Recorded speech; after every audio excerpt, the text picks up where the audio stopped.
더 테너 리리코 스핀토라는 영화는 배재철이라는 성악가의 실제 스토리를 영화로 만든 것입니다.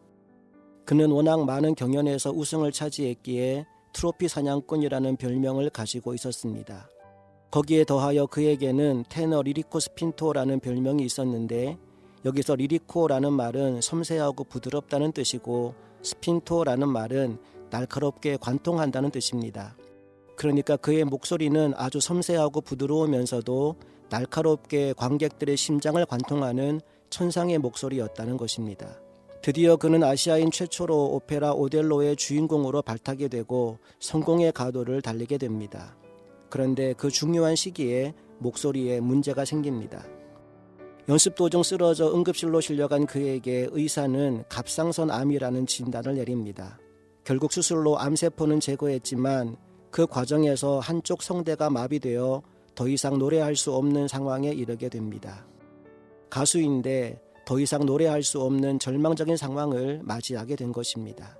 이제 다 끝났구나 생각하는 그때 그의 오랜 친구였던 코지 사와다라는 일본인 공연 기획자가 그에게 성대 수술을 권합니다.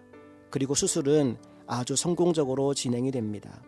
특별히 제가 이 영화를 보면서 인상적인 장면이 하나 있었습니다. 그것은 수술이 다 끝난 이후 의사가 취한 행동입니다. 수술을 다 마치고 봉합을 한 다음 그의 입에 마이크를 갖다 대며 의사가 이렇게 말합니다. 아무거나 한번 노래해 보시겠어요? 여러분, 만약 여러분이 이런 상황이라면 여러분은 어떤 노래를 부르시겠습니까? 그 순간 배재철의 입에서 흘러나온 노래는 놀랍게도 찬송가 79장 주 하나님 지으신 모든 세계였습니다. 그 어둠의 한복판에서 배재철은 주 하나님을 불렀습니다. 이 장면을 보면서 깨닫게 된 진리 가운데 하나는 진짜 믿음의 사람에겐 절망이라는 것이 없다는 것입니다. 끝이라는 말이 없다는 것입니다.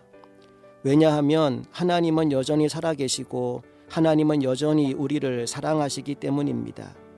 그래서 다 잃어버린 것 같은 상황에서도 주 하나님을 찬양할 수 있는 것입니다.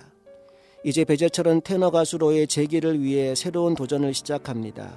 그런데 연습하는 과정에 뜻하지 못한 복병을 만납니다. 풍부한 성량을 위해서는 호흡이 받쳐줘야 하는데 이번에는 횡격막이 손상되어 버린 것입니다. 쉽게 말하면 공기를 담아둘 수 있는 그릇이 깨어져 버린 것입니다.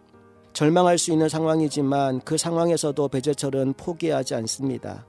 비록 완벽하진 않더라도 사랑하는 사람들을 위해 무대에 오를 결심을 합니다. 그렇게 올라간 재기 무대에서 그가 선택한 곡은 찬송가 305장이었습니다. 나 같은 죄인 살리신 주 은혜 놀라와 잃었던 생명 찾았고 광명을 얻었네. 아무거나 노래해 보라고 말할 때 십자가의 비밀을 아는 사람은 주 하나님을 노래합니다. 다시 노래할 수 있게 되었을 때 구원받은 하나님의 백성들은 하나님의 은혜를 찬양합니다. 이제 마이크가 당신 앞에 놓여 있습니다. 오늘 당신은 어떤 노래를 부르시겠습니까? 지금까지 말씀의 교회 황진문 목사였습니다.